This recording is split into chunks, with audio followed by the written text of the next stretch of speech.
The following is a Just Green production brought to you by the Might Be News Network.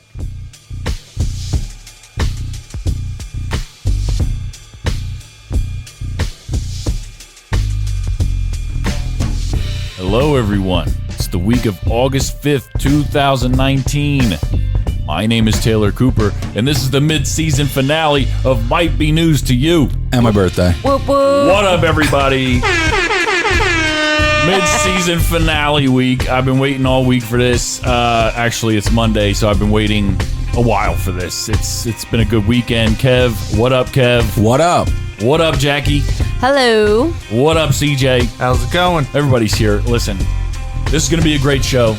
Go to mbnnetwork.com. It's never been easier for you to find your new favorite podcast. Go to patreon.com/MBN Network. You definitely want to do that for this episode. I'm telling you, we've got a astrophysicist on the show, Dr. Meredith Wills. We're going to be talking about UFO stuff. We're going to be talking about all kinds of things, science, space related. It's going to be intense. I did a kind of a pre-interview with Meredith last weekend. Did she make you feel dumb? Every second. She made me feel dumb. He had her on speakerphone, and I'm like cleaning the apartment, and I'm like, what the fuck? What the fuck is she saying? Very dumb. I felt very dumb, which means you're going to feel like a speck of dirt, Kev. You're going to be like... She's like... She is polite about it, though. She She's corrected. Oh, she yeah. corrected Taylor on a few things, which I'm guessing you don't want to tell him. You'll talk about I don't even remember what they were. The Like, one there's about a lot. that space is. Space being infinite. I think I told you. I think I did tell you about this. Yeah. Okay. Because it's like It's not infinite. the way that it's described is that the universe was created by a explosion, right? So explosions go outwards, but there's an end to them, right? So like, I don't know. That's just a tease, okay? Because the whole conversation, I'm just sitting there typing stuff. So if you fly far enough away to the end of the universe, you're just going to hit a wall? I don't know. But see, like, that universe is huge. Like, you'll die. You'll never make it there. Oh, dude, you'd freeze to death. Yeah. Yeah. Well, also, You'd run out of something and die before you got there. also, the amount of light years away that is, I don't even know if that's a known fact, right? I don't know. Yeah. Maybe well, Dr. we'll Meredith have to Wills- ask her. Yeah, we're gonna have to ask her. I have a bunch of questions for her. I'll let her get into some of her background and all that stuff. But this is going to be a very interesting, very fun show. But I think that I want to kind of start it off with doing just doing the show kind of out of order. I don't have much news to actually talk about. I'm very excited, but this is the mid-season finale. I want to get to our... It's the fucking mid-season finale. Get hype. Okay, terrific. So let's get it started with what's the point? What's the point? Is there a point to this? What is your Are point? you just going to sit there and look stupid? All right, Kev, what is your point this week? Saw something on Facebook today about the Phillies going a little down the road of might be sports, but the Phillies could be losing the rights to the beloved Philadelphia Phanatic. Yeah, this can't happen. No, it cannot happen. And He's a staple of Philadelphia. you are absolutely right. You are absolutely right. Before Gritty, I mean... Right. If there's one thing people think of when they think of Philadelphia, it's got to be the Phanatic. The Phanatic. Other than all the other history stuff. You're absolutely right. We're known for our weird mascots. Right. They could lose rights to the Phanatic from the Harrison Erickson law firm. Back in the 70s, I guess they came up with some sort of contract, and this contract is about to expire, and the Harrison Erickson, what is it called? Law firm. Yeah. Is wanting the Phillies to pay millions upon millions of dollars to keep the rights to the Phanatic. Yeah. Or he might become a free agent. First of all, the idea of the Philly Phanatic being a mascot for any other team makes me literally sick. Dude, it wouldn't go over well because, dude, the city of Philadelphia would just hate on it so bad that Yeah. it wouldn't go over well. To me, they'd have to change the name of the team. Like, it'd have to be a complete rebuild. The Fanatics. Just I don't care. The else. The Milwaukee Fanatics. The Ben Franklins. No, I'm talking about the Phillies. It couldn't be the Phillies anymore. If they let that happen, they don't deserve to be the Phillies anymore. That's how I feel. Yeah. That's how I feel. I just, it's absolutely ridiculous that you're going to take the face, because he's the face of the franchise. I mean, you got Bryce Harper and this and that. Yeah. But after Bryce Harper's gone, after Ryan Howard or Victorino left. All the people, right. Yeah, dude, they're one face of the Phillies that stands forever is the Phanatic. So are we going to start a hashtag here? Hashtag keep the Phanatic in Philly? It's gonna, something. It's gotta be something catchy. Let's think about that for the rest of the show. Let's ask Meredith. Let's ask Dr. Meredith. Oh, man. As an astrophysicist, what do you think our hashtag She's gonna should be be to like, keep the Phillies? listen, children.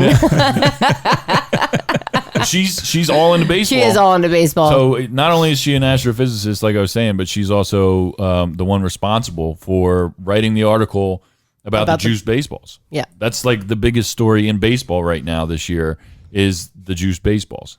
And there's a lot of home discovered runs, by the way. That's crazy. Yeah. I was there and I was like, man, home run after home run. Yeah, it's really crazy stuff. But yeah, that's a good point, Kev. Good job. Thanks. Okay, terrific. My point this week is, Jackie, you had a point. Yeah. Go ahead. You go ahead. So I don't know how to really approach it, but it just dawned on me earlier today. I know a couple of families and people who have children who are going through cancer or have just lost a loved one to cancer. And there's really nothing sadder than somebody either losing a parent at a young age and children, obviously, they don't even have a chance to live their life. Right. But I know so many people who are financially strapped and they can't necessarily donate, but there's other ways for you to help the family. So whether it's sharing their news on Facebook or sharing the link for a GoFundMe or donations or anything, there's always something you can do. Even if you feel like financially you can't contribute, you can always at least share something on social media and get the word out there so others can hear about it and maybe they can donate. Right. That's it. It's a good point. Yeah. It's a good point. And Facebook makes it a lot easier now too because the internet makes it a lot easier to do that now because GoFundMe and Facebook fundraisers and things like that. Right. And it gives people the opportunity to ask for help on a massive scale as opposed to just and all those places take some sort of percentage off of what you donate anyway as a fee. So not running their websites for free. Nope. My point this week is that you got to stay tuned when we come back in September for the premiere of Foundation Radio. This past week, Adam and Joe Keane and I had the absolutely amazing opportunity to sit down and have a phone interview with Tommy Chong from Cheech and Chong. That's fucking nuts. And not only was it a phone interview, but we FaceTimed with him the whole time. Tommy Chong knows I exist. And he knows what you look like. Not only that, he knows what I look like. He might not remember right now, but he at least knew I existed for a little while. He was everything that I imagined him, but better. He was hysterical. Super nice guy? Super nice guy. That's great. Super nice guy. Hilarious. His sense of humor was just spot on. Dude, for him to take time and to sit down and come on the network, that's fucking awesome. Not only that, but he's the one that did the FaceTime. They called and he didn't answer. Yeah.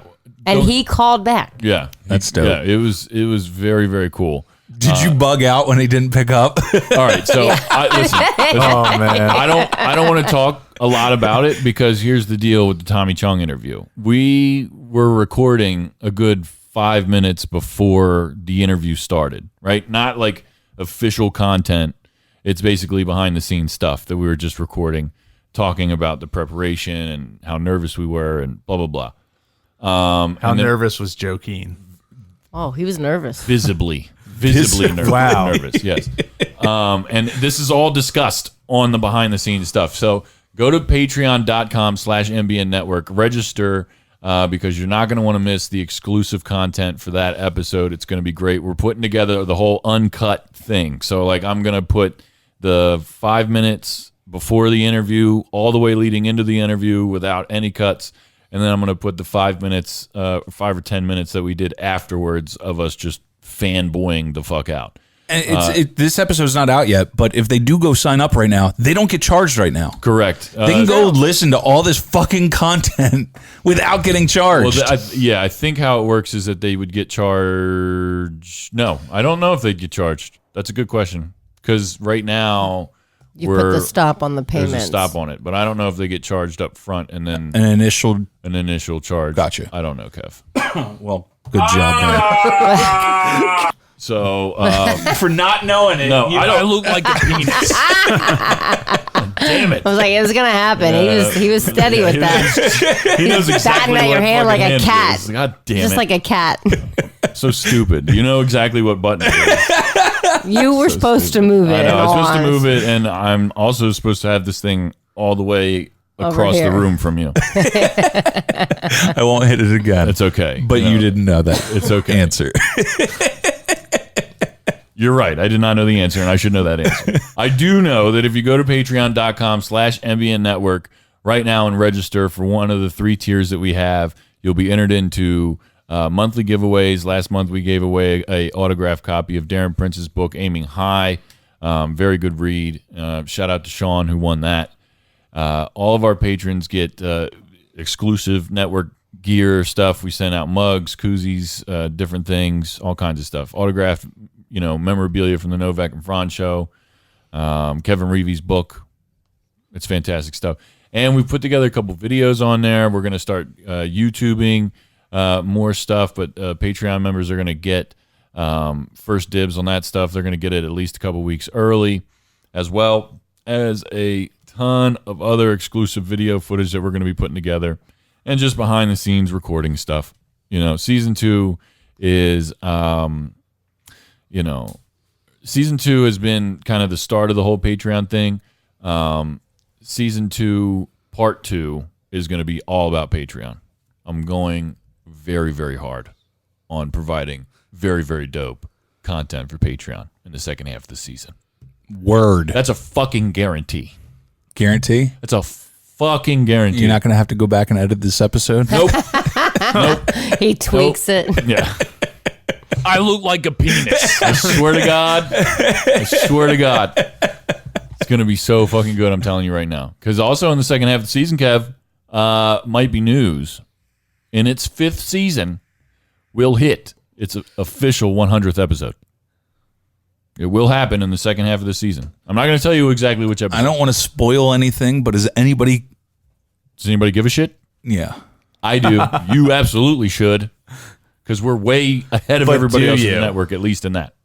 Not really. All right. Are you ready for a late review? Sure. I don't give a shit if you're ready, Kev.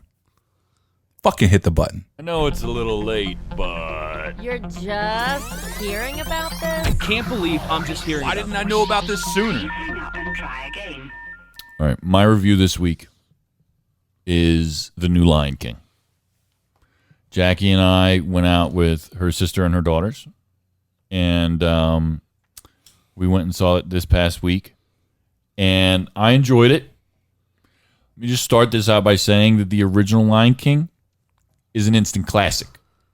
It's a 10 out of 10 instant classic Lion King. Well, you have seen or haven't seen it? The original. I just saw the new one. The cartoon. I'm talking about the 1994. cartoon. 1994. Oh. That shit was classic. The music was classic. The animation was classic. It was all classic. The new movie, while being very good because it's literally the identical story, obviously. Can't go wrong. I knew that going into it, so I enjoyed the story. The acting was okay. Like, it was just okay. We left the theater, and the first thing I said was, like, I was laughing about it. I said, it's strange to me that I feel like Beyonce outacted Donald Glover and Seth Rogen outsang Beyonce. Get out of here. To me, that just, like, is how that movie went. Like, Beyonce during the songs was just very, very Beyonce. Like, she, like, I feel like overdid it.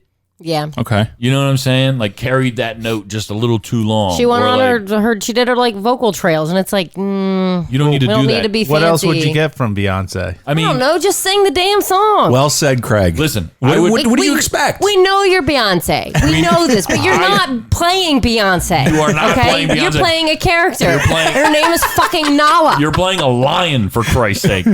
Like, no. Listen, it wasn't bad. It wasn't bad. Come on, it's Queen Bee. What do you expect from Beyonce? It wasn't. She's not my queen. It wasn't bad.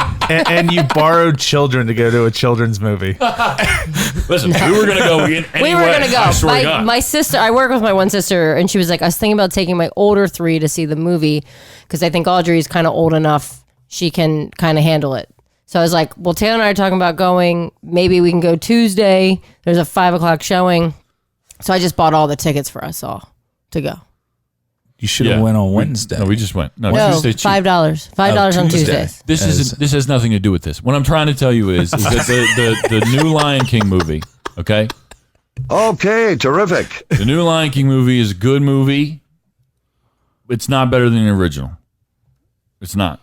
I think I would have liked it better if the CGI gave the animals a little bit more of a facial expression, because maybe I feel like the acting sucked because of that, because it didn't mesh right with the animation. When you do voice work, you need your voice to really convey the message. And I feel like the voices were fine, but I just feel like mixed with the facial expressions of the stupid computer lions. We just felt like Donald Glover wasn't really, he just was talking. He was just talking. He didn't feel like he was acting. Like it just felt like he was just saying his lines. Beyonce is a horrible actress, no matter what she's in. I think she's gotten better. She's gotten better, but it's I will say her voice sounded different in this. Like I, for a moment, forgot it was Beyonce speaking. CJ, let me tell you something. If you watch that god awful Austin Powers movie with her in it, and you tell me that she was great in Goldfinger. that movie, you're dead wrong. Anybody who I says that to me borderline- Forgot that is she was wrong. in that. I Yeah. forgot about that, She too. was Foxy Cleopatra. Very forgettable role. Very forgettable Actually, movie. no, She's not even I really love acting. gold. She's not acting in The Lion King.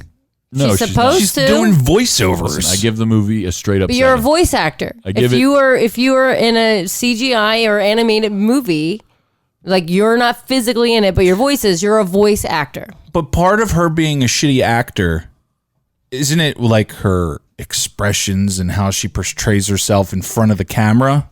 Right, but then why hire her? Yeah. You 'Cause want she's- 'cause somebody. She's Beyonce. It's Right. Beyonce. Because she's Beyonce. Yeah. She's the most famous person in the world. Any That's why she wasn't you even- have the answer. It's Beyonce. That's why she wasn't even in the photo with the whole cast.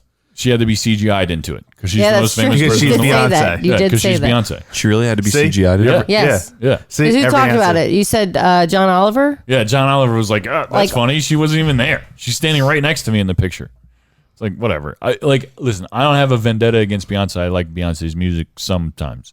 But like, I mean, it's just not for me. It's not my flavor. But the whole thing is like, sometimes she's just annoying, like Taylor Swift. Like if there's too much in the media, Yeah, just yeah. pump the brakes. I'm tired of the celebrity. I get wasn't. like that. I mean, I was just like, okay, whatever. I saw The Lion King. It was good. Straight up 7 for me. Wow. But it has Beyonce. Okay, they want us to go lower. 7.5. So There you go. I'm asking for a spoiler, kinda. Okay.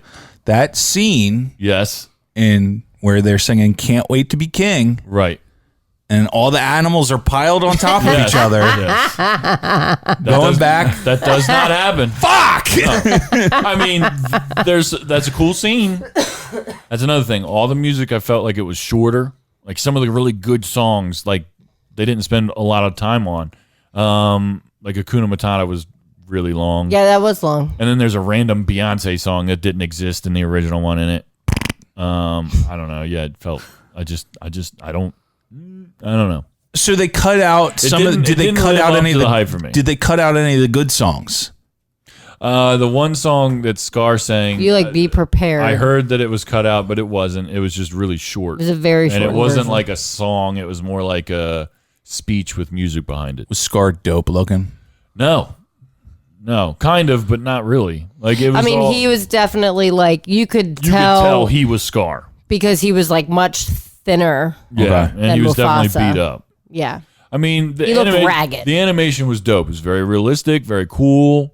but it just the way that the facial expressions moved, it wasn't all that believable mixed with the speech. Does that make sense? Like, it didn't match up very well.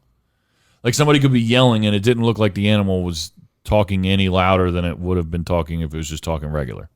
Okay. You know what I mean? Whereas, like, you watch the cartoon and you can tell that, like, they're angry or in pain or whatever. Essentially, I get that they were going for this, like, hyper-realistic shit. You need eyebrows to show your emotion. Right. But, like, I get that they were going with this, like, hyper-realistic shit, but, like, we're also talking about talking animals. Like, some of that, like, hyper-realistic shit needs to go out the window. And they're singing, so... Yeah, right. And actually dancing, some of them, too. So, like, let's just kind of kick some of that hyper-realistic shit to the curb a little bit and just make a 9 out of 10 movie next time, okay? Next 25 years when they make it again to renew their copyright shit. Will my kids like it? Yes, they will, probably. Okay. Yeah, I would assume so. The kids that you borrowed like it? Yeah, they liked it. I think they liked it, yeah. Kev, review something fast. White House Down. Channing Tatum and Jamie Foxx. Yeah. It was okay. And then right after that, Remember the Titans, 10 out of 10. Wait, what would you give? Like a 5. Okay.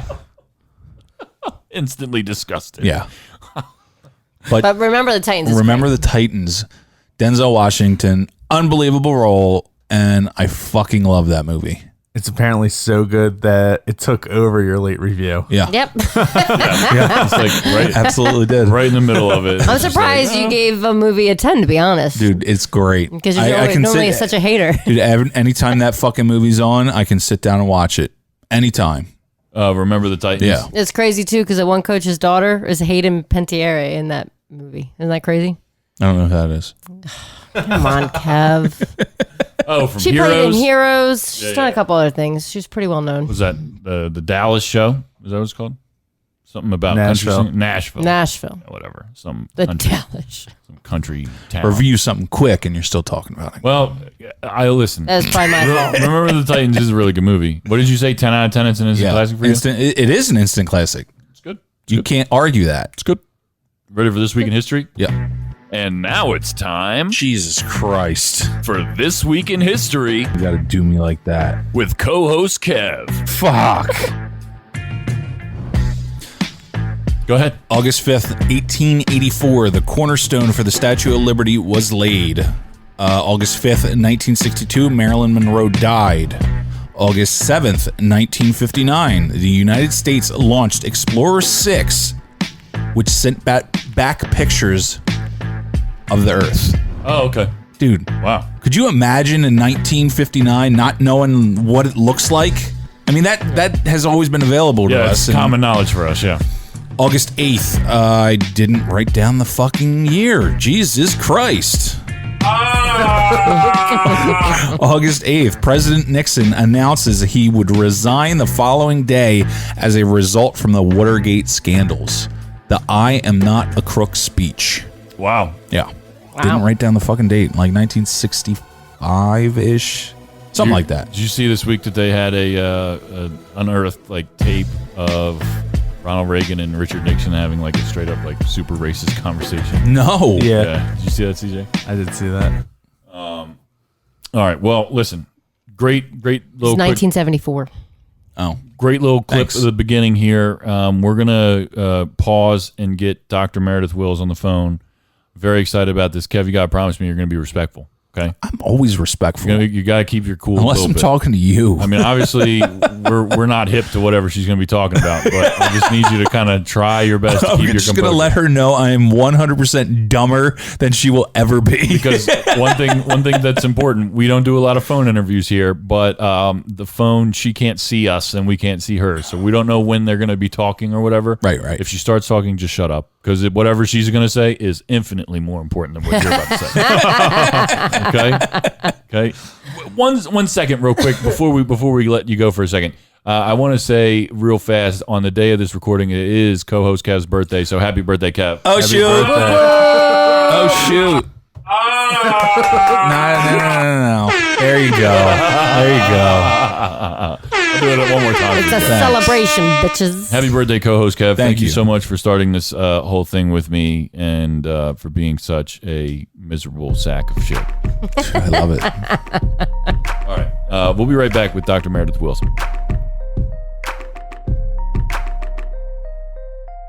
So you've been listening to the Might Be News Network, but you still can't get enough each week? Become our patron on Patreon. Head to patreon.com/MBN Network to become a patron and get exclusive content now. For as little as $5 per month, you'll get access to extended episodes of all your favorite shows, as well as perks including MBN merch and monthly giveaways. Just want to support the network? Become a patron for as much or as little as you'd like. Get bonus content each week and head to patreon.com/MBN Network. Your contributions help us make this network bigger and better than ever before. Patreon.com/MBN Network.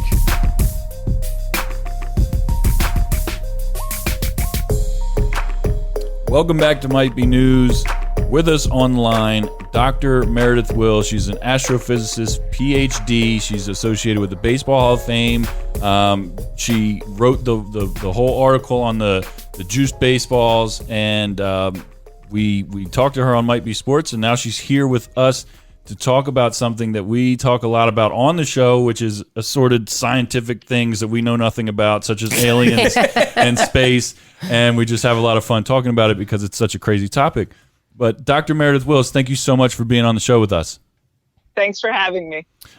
So first and foremost, Meredith, you and I have been in touch throughout the past couple of weeks, just kind of preparing for this, and I came to a very quick conclusion that your vast knowledge to pretty much everything is just mind-blowing to me.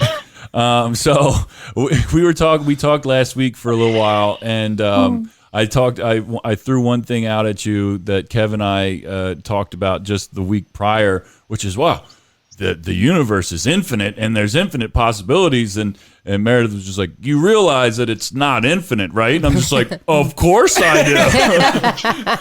So It's not. it's not. But Sorry. the point I'm making is that I quickly realized that this was going to be less of an interview and more of a discussion, because I quite frankly don't know the proper questions to ask you because you know so much about so much. So the first thing I'm going to ask, I just want to get this out of the way. As a scientist, as a human being, do you believe in extraterrestrials? I believe that there is life elsewhere in the universe, yes. Now, the following question would be intelligent life. Do you believe in intelligent life in the universe? The universe is a pretty big place, so it wouldn't surprise me, but it turns out that it's not that easy to create or to have intelligent life, to sustain intelligent life. So, let's put it this way. It's out there. The odds of us finding it or it finding us are very, very, very small. So, it's probably out there. We're probably not going to know. The odds of them finding us are so small in part because of the vastness of space. I'm not going to say the unlimited, size of space, but the vastness of space. One thing that we talked about, and I kind of tried to explain to co-host Kev and everybody here at the table, that as a scientist, you work a lot with probability, statistics. You're a problem solver, and you solve problems based off of things that we know as human beings. And a lot of the alien conversation revolves around things that like we as humans wouldn't understand or know they exist. So my question is just like, how I don't even know how to phrase the question. How do you look at people that believe that, there's aliens, there's flying saucers, just randomly popping up, and different like abduction type things? Like, what do you think about all this stuff? Do you think it's just science fiction, or do you think that there could be something behind that?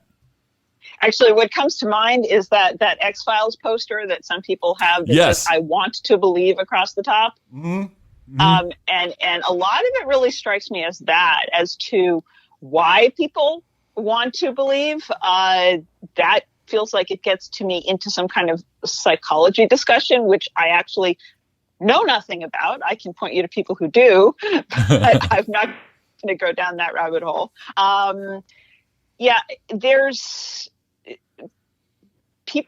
like mysteries. People think the idea is interesting. I think there's also something to be said for the, conspiracies are fun or something. But if you actually look at the whole situation of how we could have any kind of contact with intelligent life, and it would have to be intelligent life.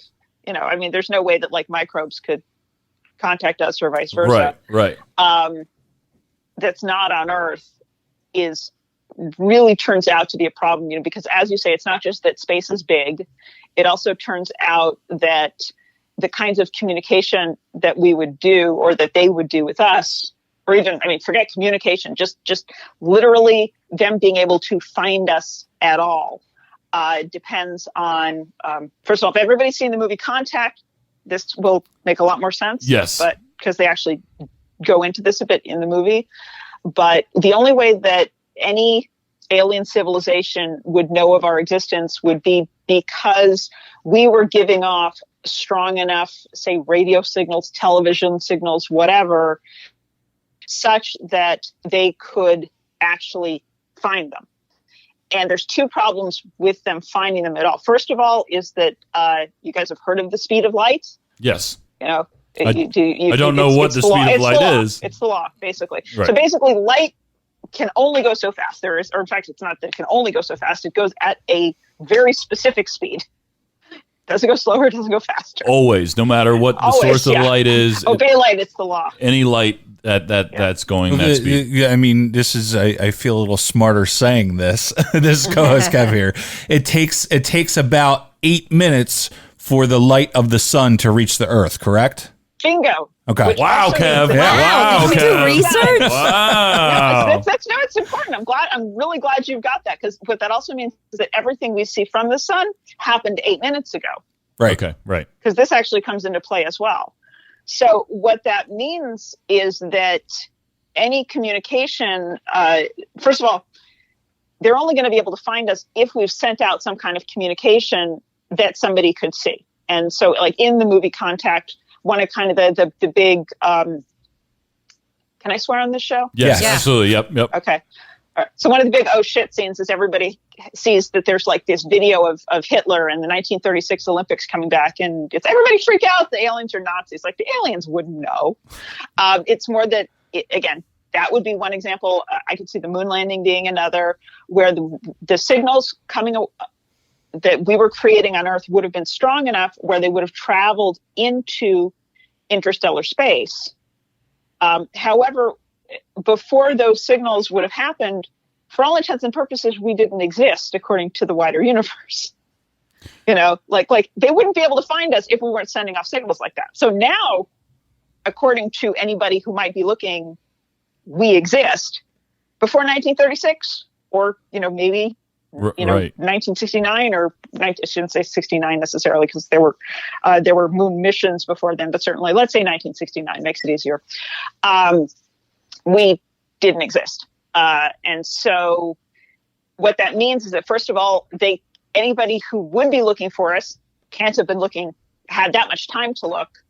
But also, because of that speed of light thing, that light has only been able to travel away from us for 80 years or 50 years or whatever, which means, and light year is an actual distance. It is the amount of, it's how far light travels in a year. Yeah. I looked up before I did a little research before I came on, and there are really only a few thousand stars of sort of meaningful stars. We're not going to go into the really almost not quite stars, within about 100 light years of us. Wow. So that means that anybody who's looking, it's not really a large group. And then on top of that, okay, we've got a few thousand stars. How many of those stars are going to have planets at all? Right. How many of those planets are going to be able to sustain life? How many of those planets that can sustain life actually will have life on them? How many of the planets that have life on them will have intelligent life on them? How many of the planets that have intelligent life on them will have radio telescopes? Right. And how many of them will still have radio telescopes by the time we hear back from them. Right, or maybe because they'll have like blown themselves up before then.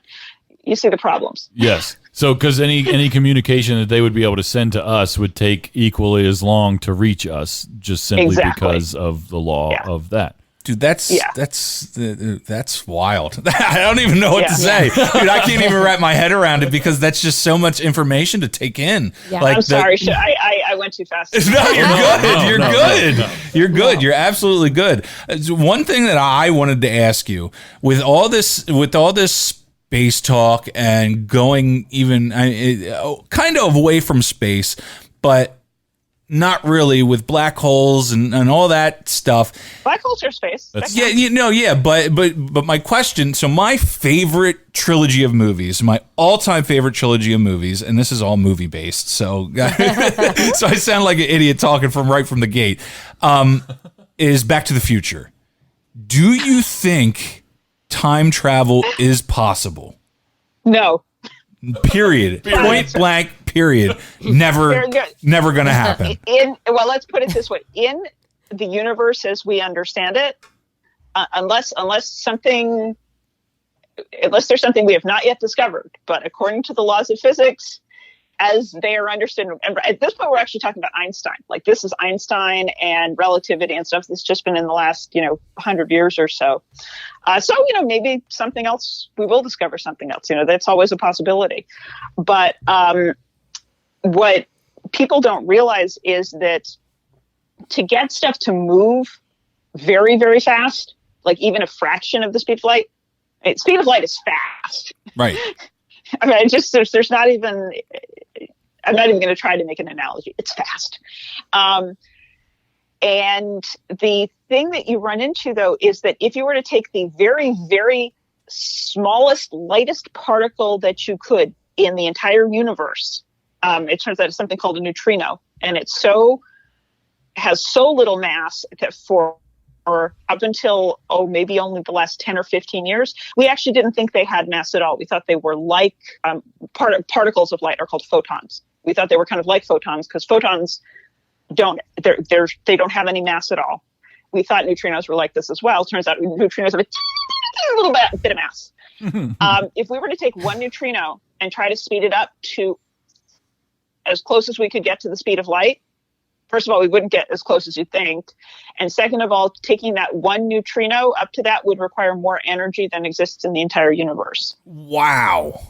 And the reason that I bring that up is because it gets back to Einstein. It turns out that if you were to travel backwards in time, it has to do with how fast you're moving with respect to the stuff around you. And so the term is time dilation, but basically what it means is that as you speed up, time slows down. There's other ways to see that. Who here saw Interstellar, if we're talking black holes? Yes. I've seen it. Raise their hands. Yes. Okay. Yeah. So there's the scene where they go down onto the planet and they're down there for like 8 minutes and then they come back up and the guide's been like 22 years. Yes. Oh, yeah. So that's them showing this time dilation thing.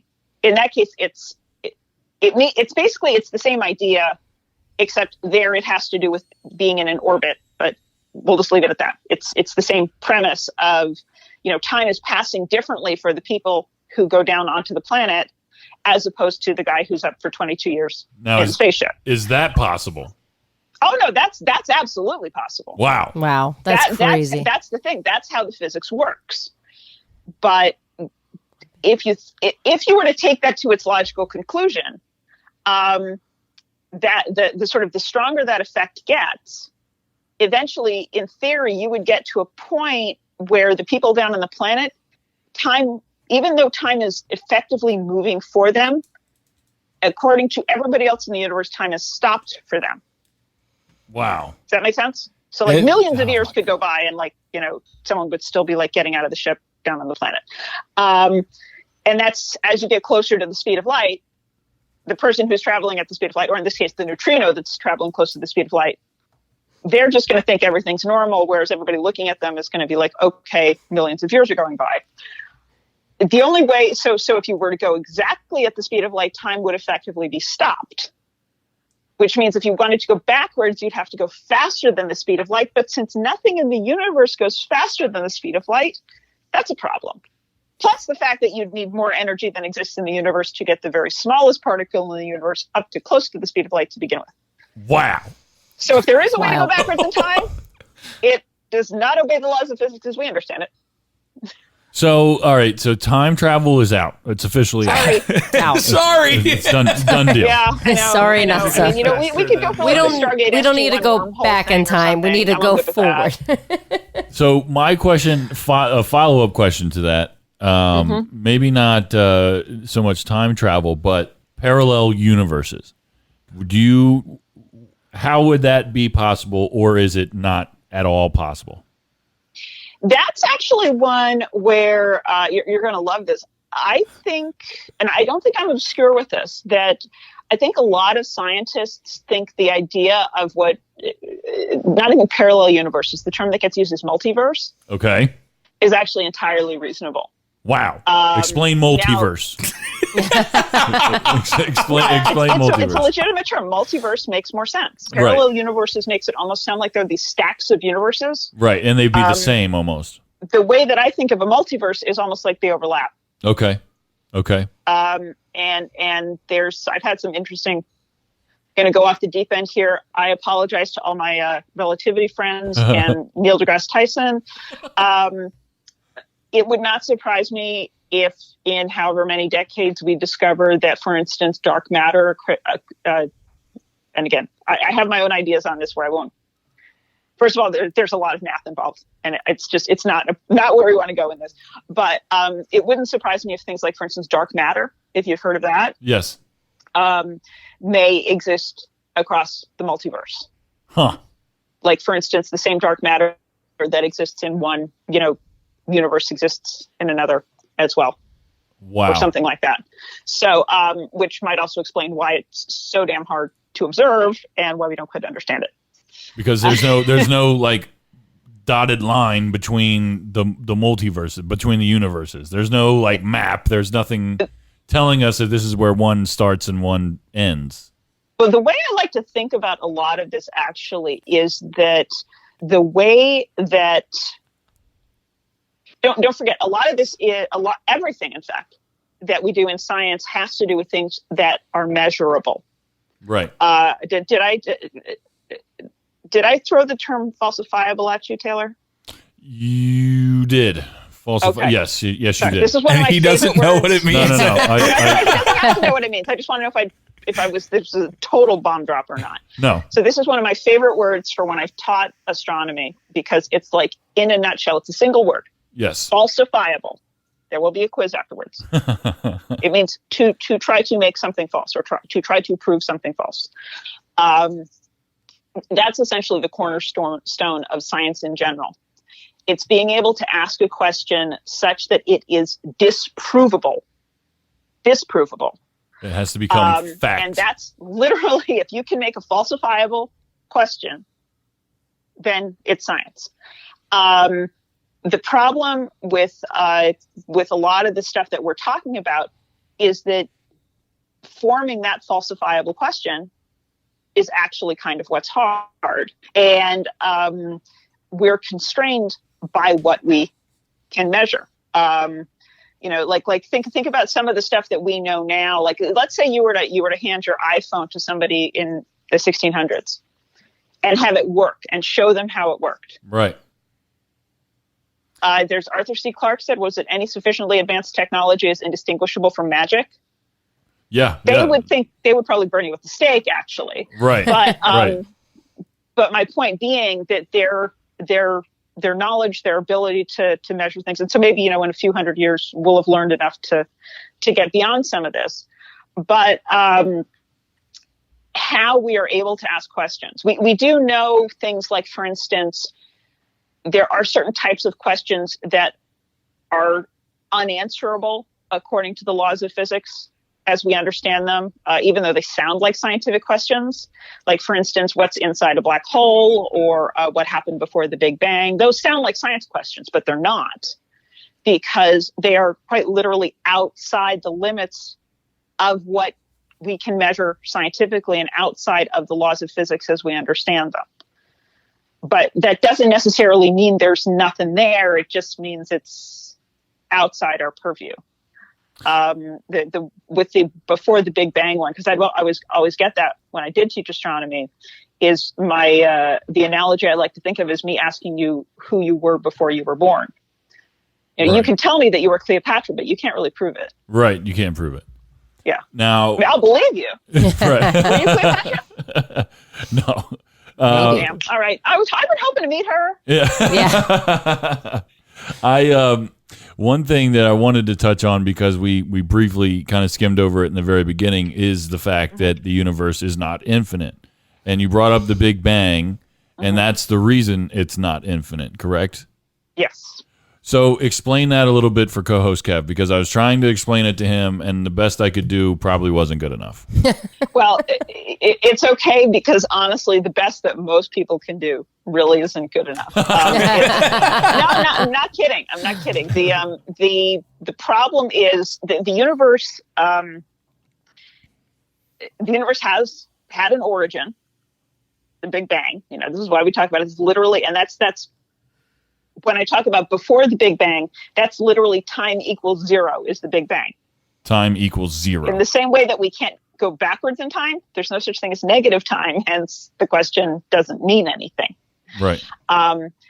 But in terms of the universe, it does expand, but it's a weird thing to think about, because it's not like it expands into something. It's literally just expanding. A phrase that I like to use sometimes, which isn't entirely accurate but almost gives a better impression, is it's more like the universe is becoming. It's ever grow. It's just continuing to grow. It's continuing to grow, but it's not. Again, it's not that it's growing. There's sort of just more space between stuff over time. Actually, one that gets used a lot, although you have to be willing to sort of say, okay, we're going to pretend we have let's pretend we have a 2-dimensional universe, like an ant can walk along it, and but they can only see in everything's flat for them.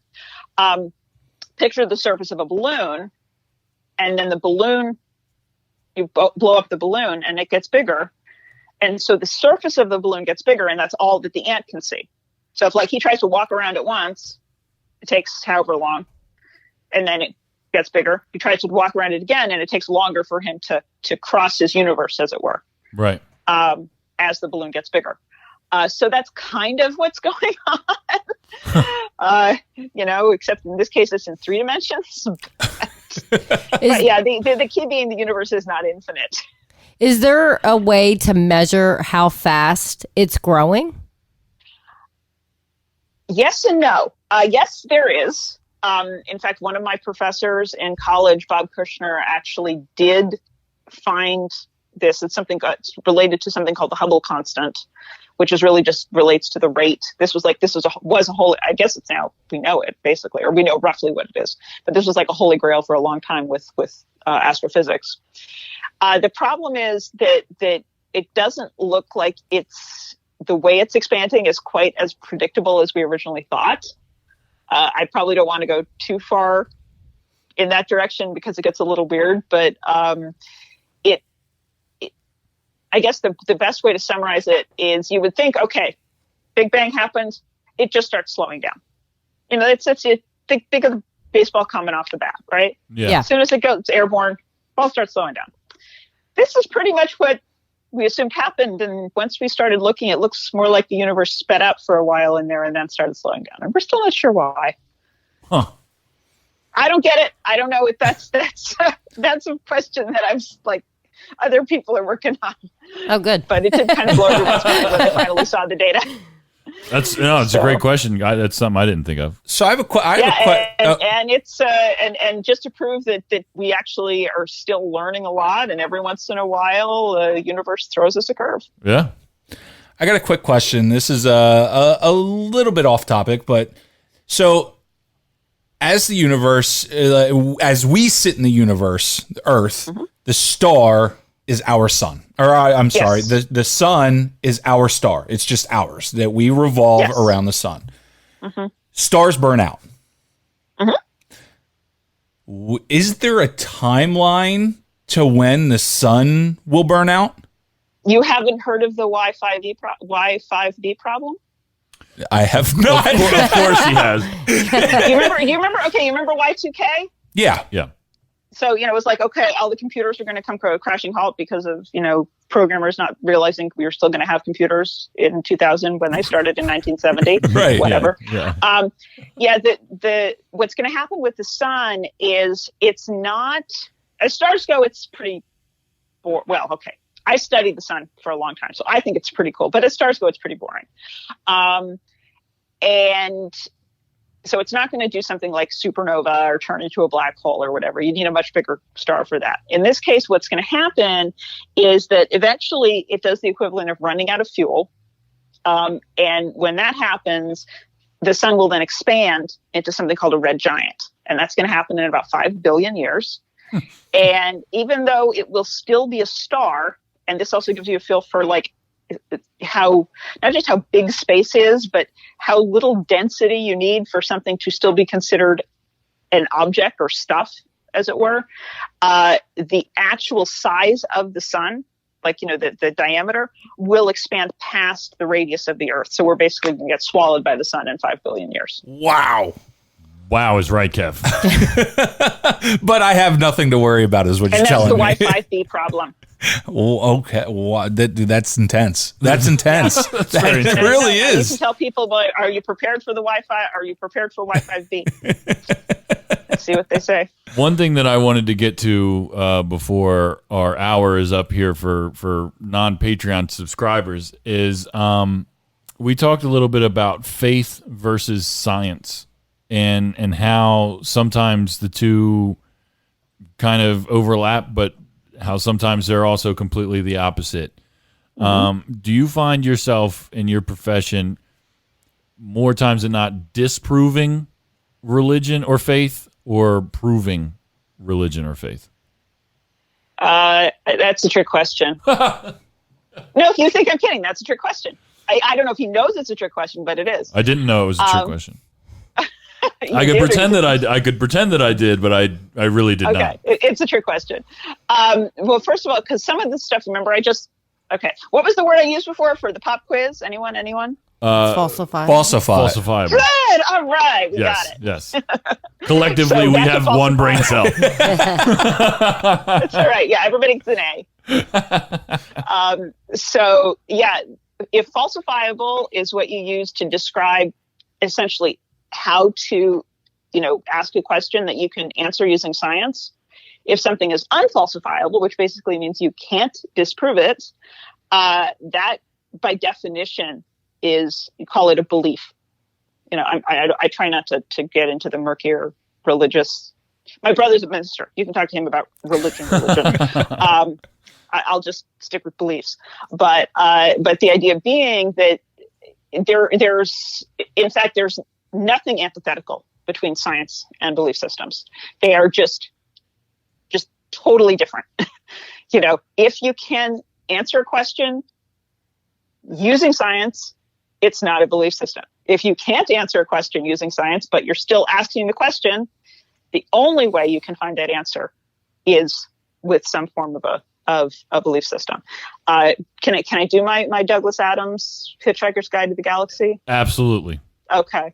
This is just for anybody listening. By the way, if you've never read the book Hitchhiker's Guide to the Galaxy, the movie's not good enough. You got to read the book. It's like the funniest book you'll ever read in your life. Douglas Adams.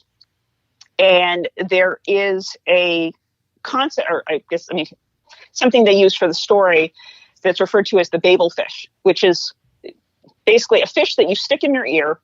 And by virtue, see what I meant about funny book? You stick fish in your ear. And by virtue of sticking this fish in your ear, you can therefore understand any language that is spoken by any being anywhere ever, basically. Good plot device for when you're doing a sci-fi, by the way. Very funny sci-fi, but sci-fi.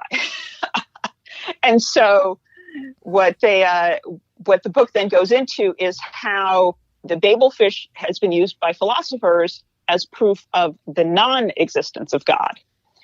And the quote is, I refuse to prove that I exist, says God, for proof denies faith.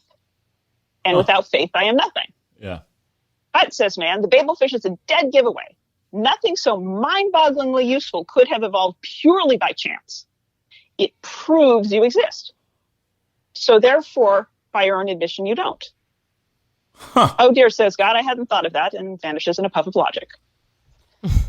Believe it or not, I know that sounds corny or like I'm being snarky about it, but that's literally the best way to think about it. If you feel the need to prove your belief system exists, it means you don't actually believe in it.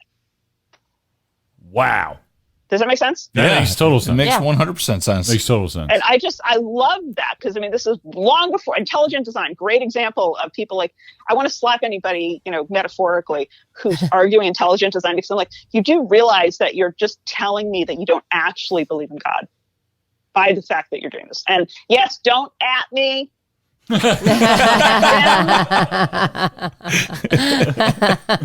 Speaking of that, I'm just the messenger. Speaking of that, you're a great Twitter follower or follow. How can people find you on Twitter? All right, I'm at. It's right after that story. It's going to be the hardest. There will be a quiz. Everybody's going to at her. The hardest part, actually. So my handle it's a contraction of baseball astrophysics, which is BBL _ and then the word astrophysics without the I. So without the ASTROPHYCSC. Excellent. Or SCS. See, I can't even do my own Twitter handle right. Yeah. Well, Meredith, we're running out of time for our normal listeners. Is there anybody that you would like to say hello to, or anything that you would like to plug before we go over to Patreon? Well, I've been doing some really awesome work solving the 2019 home run surge that I wrote up on The Athletic, and that if anybody wants to read about that and understand why the heck the baseballs are flying out of the ballparks, that's sort of my big plug. I'm actually giving a talk about it at a conference in Boston this weekend called Saber Seminar. There's still tickets. If I don't give a shout out to my friend Joe, who's really excited about this, he's going to be really unhappy. So hi, Joe. Hi, Joe. And I'm trying to think what else. I don't know. Yeah, Twitter's fun. Just don't come at me with like if you want to pick a fight, it's just not going to happen. Sorry, guys. Good for you. Good for you. Yeah.